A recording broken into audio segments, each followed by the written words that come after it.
පිරිසිදු පිරුවට ඇඳ පේවෙන්නේ දානෙට සත් දෙන එන බව දන්නේ පත්තිනි දෙවියොත් සමග වඩින්නේ කඩුල්ල ගාවට ඇවිත් සිටින්නේ පළමුව මංසල කවුද සිටින්නේ නාගදෙවිඳු සහ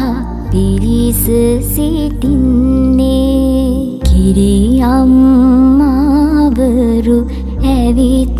සිටින්නේ ගෙතුලට එන්නට අවසර දෙන්නේ දෙවනුව මංස